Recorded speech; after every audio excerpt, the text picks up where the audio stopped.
Meus amigos, minhas amigas, hoje não é um dia comum dentro dessa guerra da Ucrânia. Isso porque a densidade de ataques que aconteceram dentro da região de Donetsk e também de Lugansk foi extremamente grande, uma quantidade atípica dos últimos dias. Isso porque o exército russo tenta fazer uma emboscada contra o exército ucraniano em diversas posições ali de Lugansk e Kramatorsk. Uma estratégia bem planejada e demorada, só que no final das contas ela falha. E isso daí explica também o que eu disse no vídeo de ontem.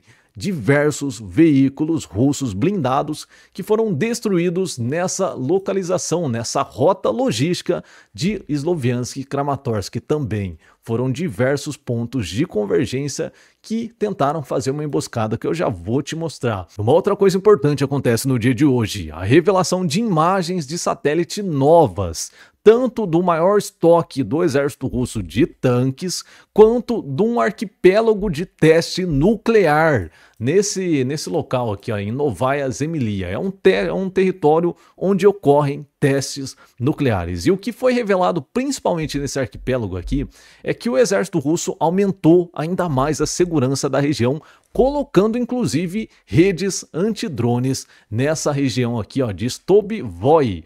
O problema disso tudo é que o exército ucraniano nunca, em nenhum momento, chegou sequer perto dessa região. É uma região extremamente longe e nenhum drone ucraniano tem a capacidade de chegar nessa região.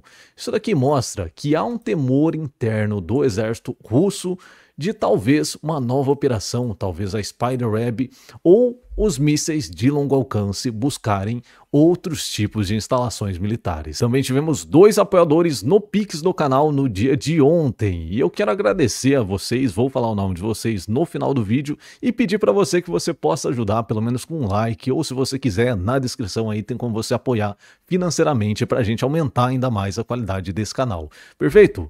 Eu me chamo Órfão e guerra é guerra. Meus senhores, vamos sem enrolação já falar a respeito dessa emboscada, dessa tentativa de ataque surpresa do exército russo contra as posições defensivas do exército ucraniano nessa região de Kramatorsk e Sloviansk. E aqui foi extremamente difícil para conseguir todas essas imagens, coletar tudo isso aqui, porque foram diversos analistas OSINTs que fizeram a geolocalização de diferentes pontos dessa região. Tudo no dia de ontem. Foram outras publicações de vídeo, tudo isso daqui, tudo foi extremamente dividido. Eu tentei aglomerar o máximo de informações para os senhores e trazer a análise de campo do que aconteceu. E quando eu coletei tudo isso daqui, deu para entender mais ou menos qual que foi a tentativa do exército russo nessa região aqui. Você consegue perceber que aqueles veículos do dia de ontem faziam parte dessa ofensiva surpresa que aconteceria atrás desse lago aqui, ó. Então tem o Alexandro Kalinov, que seria uma das frentes que, de fato, ocorreu um ataque e eles conseguiram infiltrar um pouquinho nessa frente de batalha. Então seria essa frente de batalha do exército russo, essa frente atacaria também e essa frente aqui que seria a principal para fazer o rompimento.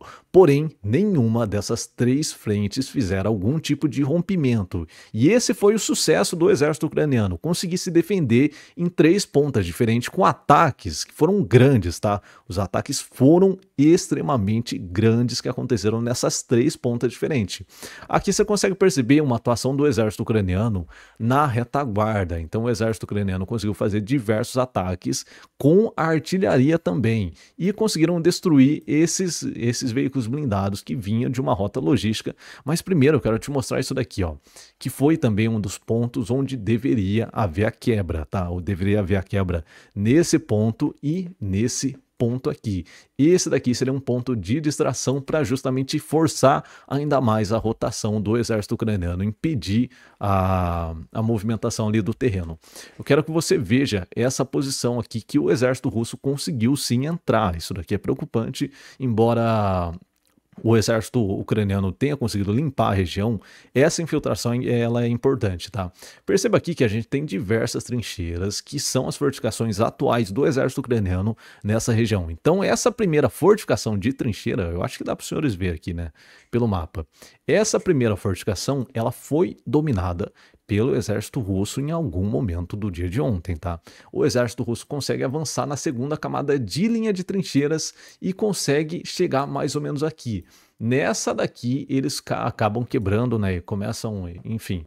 Tem imagens rolando já dos ataques que aconteceram. Não vou mostrar isso daqui, tá? O YouTube não permite e também as imagens são extremamente feias, tá?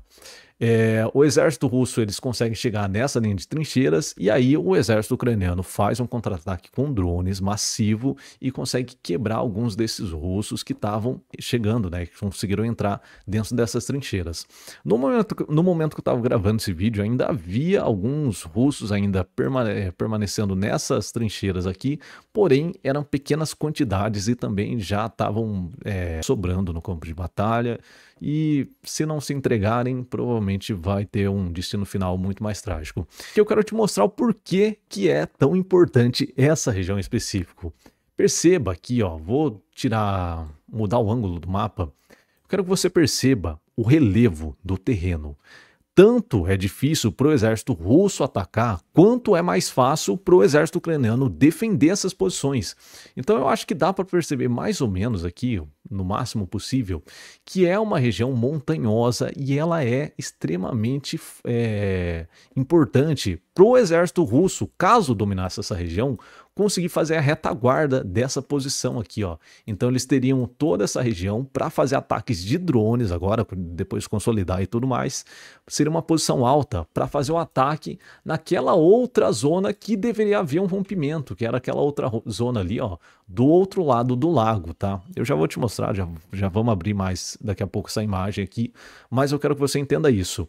É uma zona alta que o exército russo não tem nenhum tipo de zona alta ali, né, no seu controle nessa região específica. Então tomar isso daqui seria extremamente importante para o exército russo, para eles conseguir forçar ainda mais a retaguarda daquela outra zona que eles querem quebrar também, a zona defensiva ali daquela outra região. E eu quero te mostrar, inclusive no terreno, isso daqui, a posição privilegiada que o exército russo quase chegou a consolidar. Isso daqui seria preocupante, tá?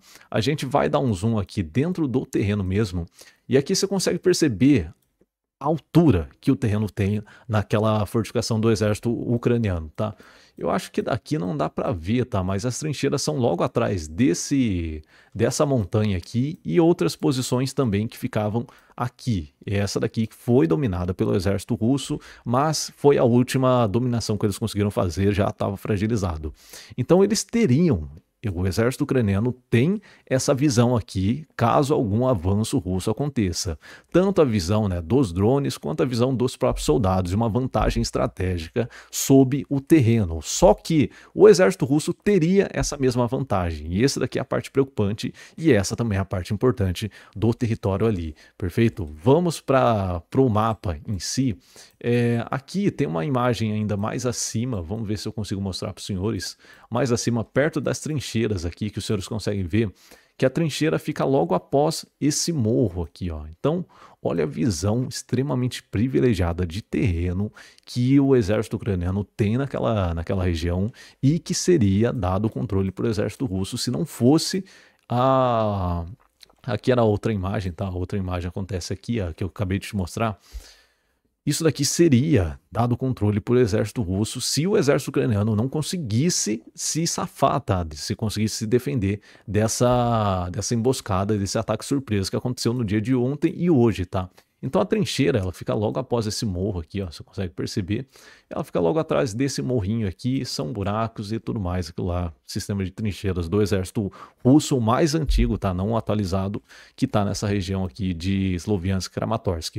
Perfeito? E aqui eu quero dar um zoom out para você entender. Você entendeu o terreno ali agora, né? Que é um terreno mais alto e tudo mais. Eu quero que você entenda, não tem outra maneira do exército russo atacar essas posições a não ser por um dos dois cantos, por conta desse lago que temos aqui no meio. Então, essas duas posições eram mais importantes. Novamente, essa daqui e essa daqui, as duas posições mais importantes. Caso o exército russo conseguisse consolidar essa posição nessa região, futuramente haveria uma expansão buscando a retaguarda dessa outra posição. E aí eles conseguiriam passar esse rio aqui que abriria extremamente a zona de ataque. A linha de frente estaria totalmente aberta, porque não teria essa barreira natural que atualmente está impedindo o exército russo de fazer ataques, né, aqui no meio dessa região. Então eu quero que você entenda isso daqui. A quebra dessa posição aqui seria extremamente interessante para o exército russo, e a defesa disso daqui é extremamente importante para o exército ucraniano, bem como essa outra posição que leva diretamente, tá? Diretamente para aqui, ó, Sloviansk e Kramatorsk. Direto, é uma linha direta para Sloviansk e Kramatorsk. Então a importância dessas duas posições iniciais para conseguir já remediar os ataques futuros que viriam às duas grandes cidades do Oblast. Tá? Então vamos para mais um zoom aqui nessa outra posição que é importante. E perceba que o exército russo conseguiu fazer algum tipo de infiltração, mas não foi com soldados, que foi diferente da outra posição ali, não foi com soldados. Então o exército russo consegue fazer algumas infiltrações com drones, faz alguns ataques contra o exército ucraniano nessa região aqui com drones, faz destruição ali e tudo mais. Só que as fortificações do exército ucraniano continuam de maneira sólida até o momento que eu estou gravando esse vídeo. E aqui eu vou ir direto para a região onde há uma fortificação grande, e perceba também como é uma localização privilegiada do exército ucraniano, e também como é uma região extremamente linda dentro do território ucraniano. Ó, perceba, cara, é uma região extremamente linda de verdade. E quanto que essa guerra maldita já acabou, tá? Com essa visão. Isso daqui já acabou, já transformou em pedaços ali. Não é a mesma natureza que está acontecendo ali. Já está tudo em pedaço, já está tudo queimado, tudo destruído, cavado com trincheiras e tudo mais.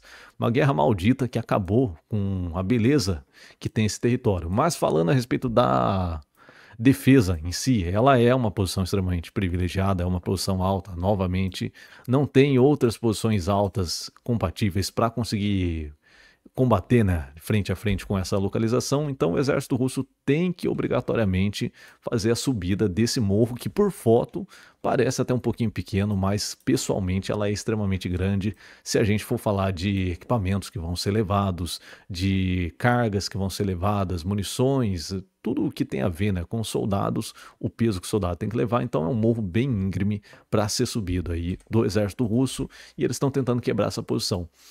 Um contra-ataque que o exército ucraniano faz para tentar impedir esse avanço é justamente nas bases aqui, ó, bem no comecinho do acúmulo dessas posições. Então perceba aqui, ó, a artilharia do exército ucraniano funcionando. Isso daqui é uma coisa bem rara de ser geolocalizada, tá? Então a artilharia do exército ucraniano que atacou diversas posições na região de Toretsk. Não só isso, como aquele ataque que acontece ontem contra alguns veículos também, motocicletas na região de Toretsk, vinha se aglomerando para fazer esse ataque também nessa região. E um outro ataque com artilharia acontece nessa região de Dilivka. Então entendo isso daqui, que o ataque ele foi grande, a resposta do exército ucraniano também foi grande. Então eles viriam aí de 3 pontas diferentes, novamente exemplificando para os senhores, 3 pontas diferentes, e graças a esse planejamento, essa contra-estratégia do exército ucraniano de tentar cortar na base, já no começo do ataque, no começo da aglomeração, eles conseguiram algum êxito, pelo menos temporário. Pode ser que isso daqui seria uma primeira onda de ataques que futuramente aumentarão ainda mais. A gente vai estar acompanhando essa região, mas eu quero falar também a respeito da terceira flecha que vem nessa região aqui. Infelizmente não vou poder mostrar essa região aqui de Toretsk, porque mostra explosões, é muita explosão mesmo, muito ataque de artilharia. Essa parte da moto aqui, vê lá, não, é impossível mostrar, tá? E eu quero dar uma analisada a respeito da segunda flecha que vem nessa região aqui, ó, buscando fragilizar a principal. Essa daqui, ó, essa daqui seria um ataque de dissuasão, por assim dizer. Eles seriam para fazer o corte, né, dessa rotação de forças do exército ucraniano para tentar ajudar, né, o grande ataque que viria nessa região de Oleksandro. Então eles viriam para fazer tanto, né, uma pressão nessa parte aqui, quanto quebrar a rotação do exército ucraniano, seja para tentar virar e ajudar, seja para tentar recuar dessa zona, caso eles perdessem essa posição. Então, o fato, né, do exército ucraniano ter conseguido bater ali na base foi importante para que esse ataque chegasse fragilizado aqui e eles conseguissem focar ainda mais nessa região, nessa única região onde deveria ter o avanço do exército inimigo aí, do exército russo. Eu acho que eu falei demais, mas eu acho que é a análise principal desse campo aqui. Bom, eu tentei abrir aqui as imagens, eu abri e vi, e infelizmente não dá para mostrar essas imagens, são extremamente pesadas, por assim dizer, então não vou poder mostrar isso daqui, mas só para dizer, né, isso daqui foi geolocalizado, foi identificado os russos ali também, tudo mais, uniformes e tal, e eu não consigo mostrar, e novamente aqui, pedir uma sugestão para os senhores, como que eu posso fazer para mostrar isso aqui? Talvez se eu disponibilizar o mapa de alguma maneira, e os senhores conseguem ver, clicar e tudo mais, ou deixar o link na descrição, mas vamos ver como que eu posso fazer isso daqui. Eu gostaria de opiniões aí dos senhores no comentário. E essa daqui são as novas imagens de satélite, né? Na verdade, essas aqui são as antigas, mas eu vou falar a respeito da zona de teste nuclear que saíram essas novas imagens. Então essa daqui é a antiga, que eu tenho imagem para mostrar para os senhores. Essa aqui são as novas, que são aquelas imagens que você tem que pagar, e tem que pagar caro mesmo para conseguir essas imagens. Não foi o meu caso, isso daí foi disponibilizado na internet por conta de um grupo de estudos que conseguiu pegar essa imagem, conseguiu fazer ali algum acordo, teve a rede de contato também para conseguir fotografar isso daqui, porque não é qualquer pessoa que pode fotografar por satélite essa localização, não vai ser qualquer um que vai querer fazer isso. E mostra aqui, ó, que tem sim uma fortificação com redes antidrones aí, e também tem outras posições ali dessa localidade que também tem novamente essas redes antidrones que o exército russo vem colocando. E novamente, isso daqui é preocupante assim, né? Isso daqui é notícia, porque é uma localização que o exército ucraniano nunca chegou. Nunca chegou. É 2.600 quilômetros. Olha a distância, ó. Vamos ver, acompanha comigo isso daqui. Ucrânia. Fica aqui, tá? Então temos aqui o maior depósito da região da Rússia, né? Temos aqui o segundo maior depósito. Temos aqui, né, um porto onde sai diversos submarinos nucleares ficam por ali. Fragatas também do exército russo tem nessa região de porto aqui também. Passando tudo isso daqui, o exército ucraniano já atingiu uma posição aqui, tá? Passando tudo isso daqui, temos ali a zona de teste nuclear, que fica nessa localização exata. Então teria que passar por toda aquela região para conseguir chegar até aqui, que tem defesas aéreas, teoricamente tem defesas aéreas, tem fortificações também, tem um preparo para que nunca chegue nada aqui. Mas mesmo assim eles colocaram as redes antidrones. Só que o que circula também é o medo dos mísseis de longo alcance, porém essas redes não funcionariam para nada se caso tivesse mísseis de longo alcance que chegariam até ali. Inclusive os drones do exército ucraniano, que costumam chegar a distância tão longas assim, eles conseguem atravessar essas redes de proteção antidrones de maneira extremamente fácil, inclusive se elas forem feitas de metais. Não tem nada a ver, tá? Isso daqui não impede, muito menos reduz tanto assim a destruição que acontece. Então vamos para mais notícias no dia de hoje, só para exemplificar isso daí, eu gostaria de mostrar isso aqui para os senhores.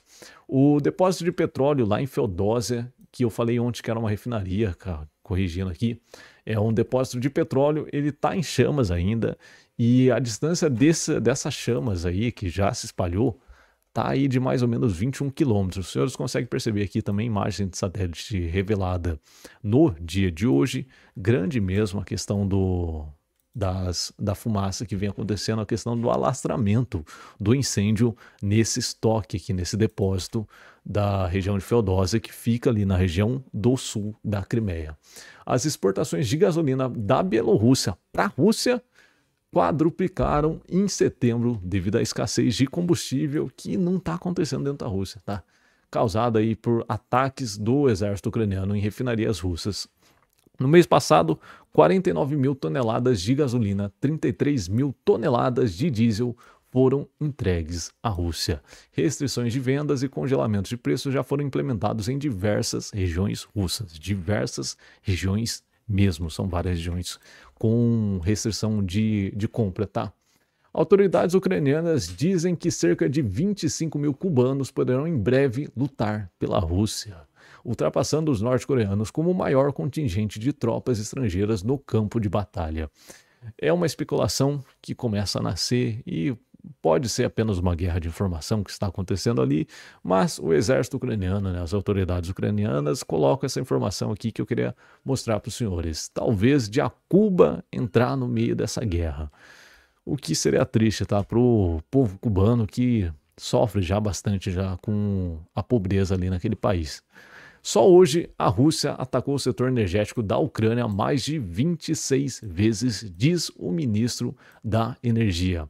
As regiões de Sami, Cherniv, Kharkiv, Dnipropetrovsk, Donetsk, Odessa e Poltava estão, na verdade, sob a mira diária do inimigo. Tem que salientar aqui que esses 26 ataques que aconteceram não necessariamente significam infraestruturas de extrema importância, extrema escassez, principalmente. Partes aqui são redes de transmissões também, postes, torres elétricas, que são facilmente reconstruídas e substituídas. Só que algumas delas também, alguns desses ataques são em regiões extremamente específicas que já ficam mais difíceis do exército, do governo ucraniano conseguir se recuperar e reconstruir novamente. Diversas áreas da Ucrânia estão sofrendo sim com o quesito de energia e a tendência é piorar.